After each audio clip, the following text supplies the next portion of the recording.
For decades, Robert Redford captivated audiences with his charm, talent, and a life seemingly made for the silver screen. But behind the iconic roles and red carpet appearances lay a deeply personal story of love and heartbreak that he kept hidden. From a whirlwind Hollywood romance to private moments that shaped his soul, Redford has remained tight-lipped about the one woman who left an indelible mark on his heart. Until now, at 88, the legendary actor has finally opened up about the greatest love of his life. Who was she, and why did he hold on to this secret for so long? You probably know Robert Redford as one of the greatest actors of all time, right? That golden-haired guy with a smile that lit up the screen in Butch Cassidy and the Sundance Kid, or the charming lead in The Way We Were with Barbra Streisand. But long before Hollywood got its hands on him, Robert was just a regular kid growing up in a working-class family in Santa Monica, California. His dad was an accountant, his mom kept the household running, and they lived a modest life in Venice. It wasn't the kind of start you'd expect for someone who'd eventually be rubbing elbows with the biggest stars in the world. From a young age, Robert was different. He loved art, sports, and the outdoors more than school. He called himself a bad student because he couldn't focus in class, but boy, he could focus on the tennis court or with a paintbrush in his hand.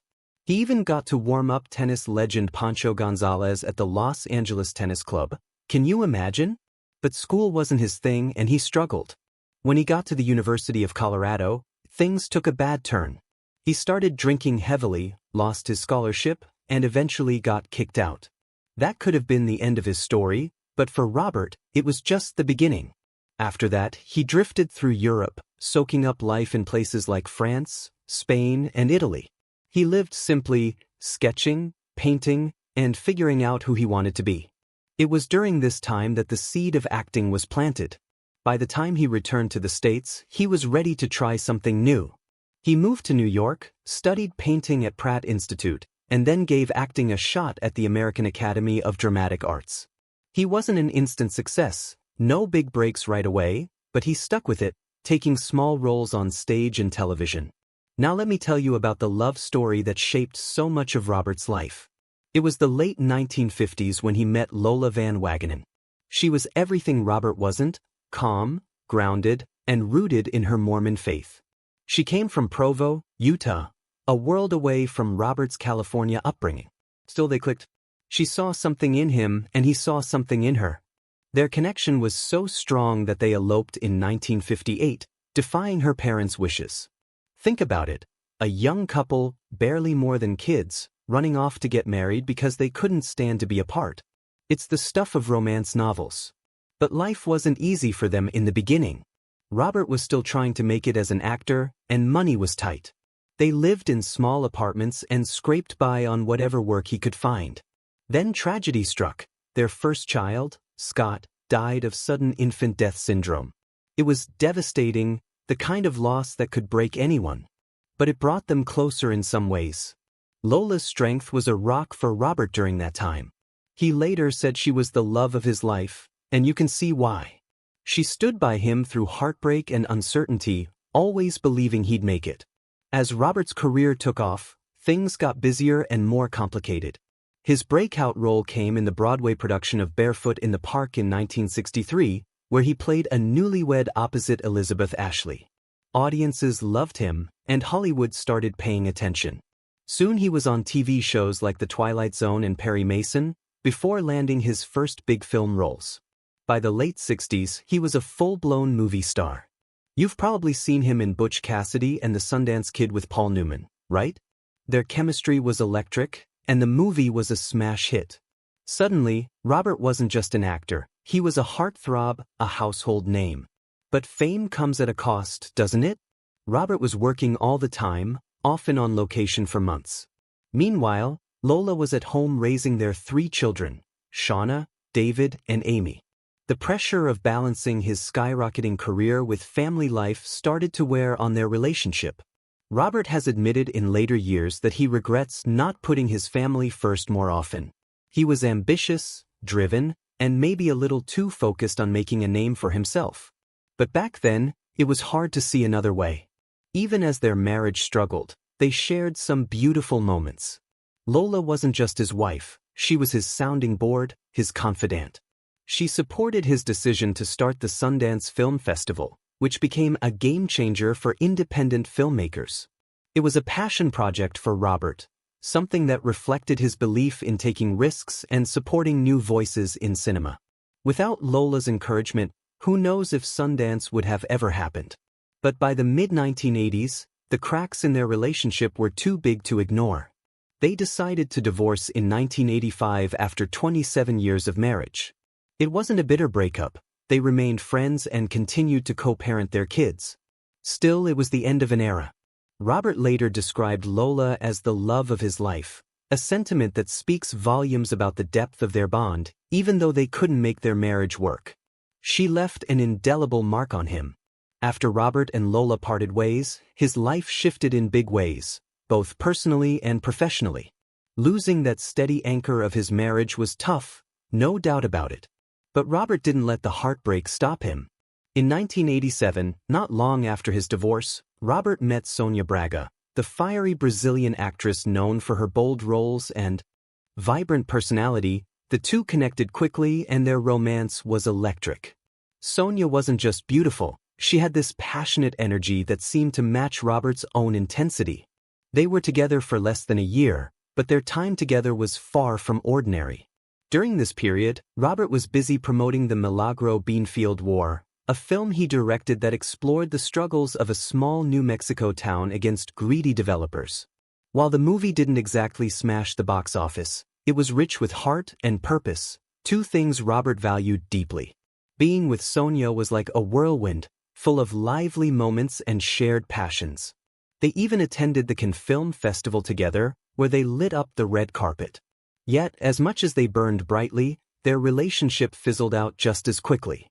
By 1988, they had gone their separate ways.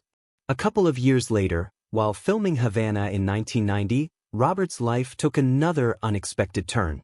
Enter Lena Olin, a stunning Swedish actress with piercing eyes and a magnetic charm. The chemistry between them wasn't just on screen, it spilled into real life. Watching their scenes together, you could feel that spark, that pull between two people who couldn't ignore what was happening. And if you were at the film's premiere, you might have noticed that their kiss wasn't just for the cameras, that one was real. Their romance lasted about a year, but it left a mark. Lena and Robert shared more than just a love affair. They shared moments of creativity and vulnerability. During this time, Robert was continuing to make bold choices in his career. Havana was set against the backdrop of Cuba during the Revolution, a film that felt deeply layered and political. Robert thrived in stories that had depth, and he poured that same intensity into his relationship with Lena. But like many Hollywood romances, it wasn't built to last. By 1991, they had parted ways, though their time together added another chapter to Robert's ongoing story of love and life. Fast forward to the mid-1990s, and Robert was once again showing the world that age didn't mean slowing down. He starred alongside Michelle Pfeiffer in Up Close and Personal, a romantic drama that had audiences swooning. The movie told the story of a seasoned journalist falling for a rising TV anchor, a tale of love, mentorship, and ambition. It's no surprise that Robert was still playing romantic leads at 58. With his signature charm and rugged good looks, he made it seem effortless. But off-screen, his love life continued to evolve. Around this time, Robert was linked to Cathy O'Rear, a costume designer nearly decades his junior. Cathy wasn't part of the Hollywood spotlight, and maybe that's what Robert found so appealing. She was grounded, creative, and offered a sense of stability amidst the chaos of his career. Their relationship wasn't plastered across tabloids or splashed on magazine covers. It was quiet, private, and, for a while, exactly what Robert needed. During these years, Robert wasn't just acting. He was directing, producing, and continuing to shape the film industry. He followed Up Close and Personal with the deeply emotional The Horse Whisperer in 1998. Not only did he direct the movie, but he also starred in it, playing a man who heals broken horses and, in the process, helps a family mend its own wounds. The film was a commercial hit, proving once again that Robert could captivate audiences whether in front of or behind the camera. By now, Robert had established himself as more than just a Hollywood star. He was a cultural icon, a storyteller who wasn't afraid to take risks or dive into meaningful projects. His dedication to independent film through the Sundance Film Festival was changing the game, giving a platform to filmmakers who might otherwise never get their stories told. It's no wonder he was admired not just for his talent, but for his vision. But if there's one thing Robert's life shows, it's that love and work aren't always easy to balance.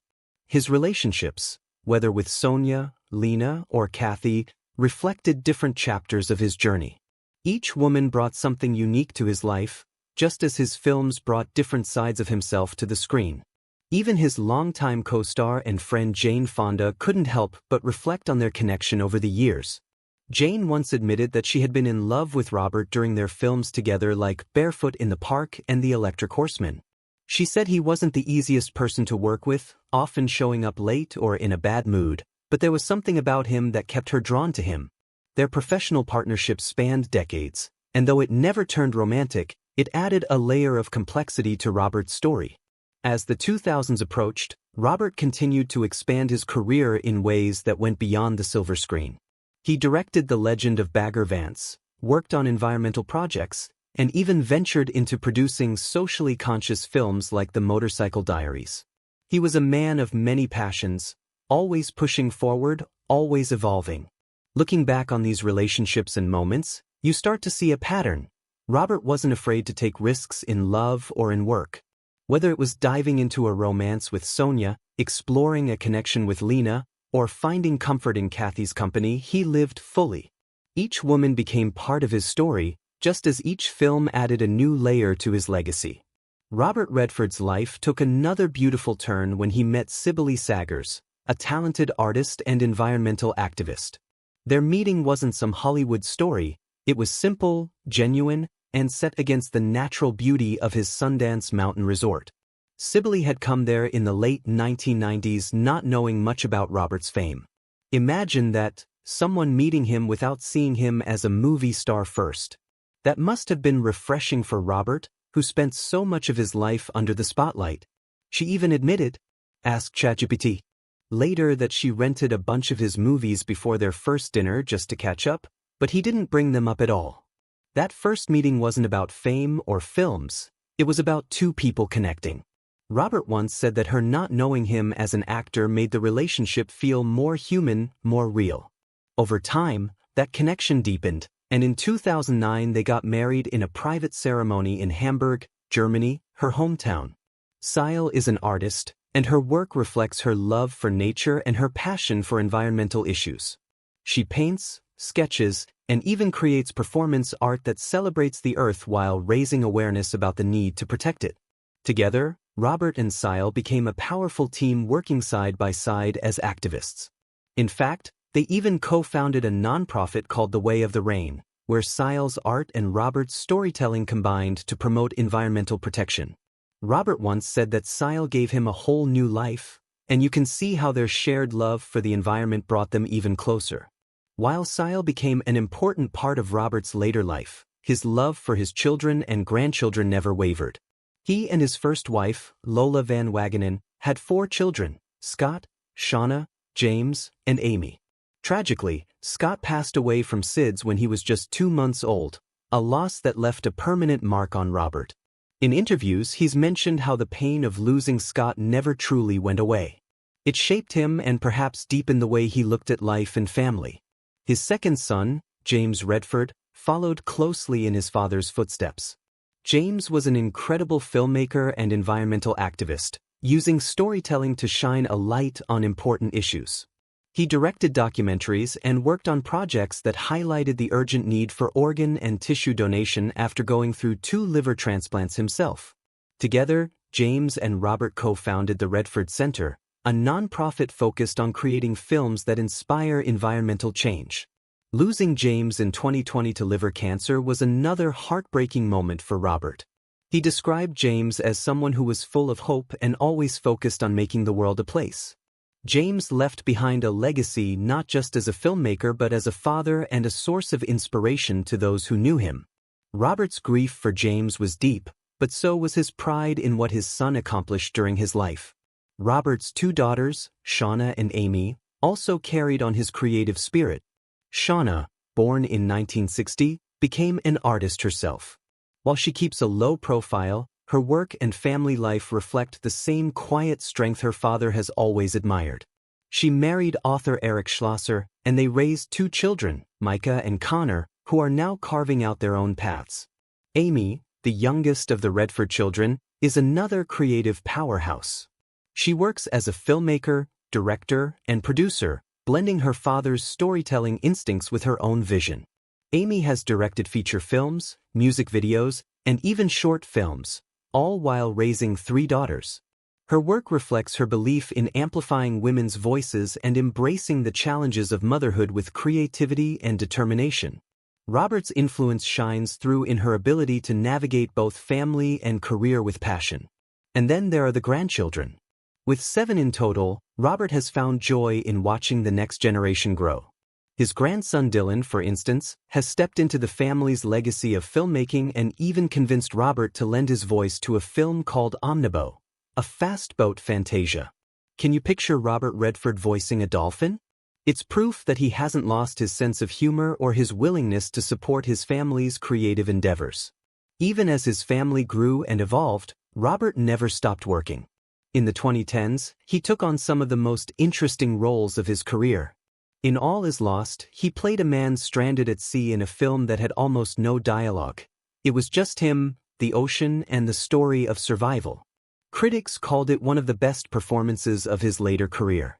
He followed that with a surprising turn as the villain Alexander Pierce in Marvel's Captain America, the Winter Soldier.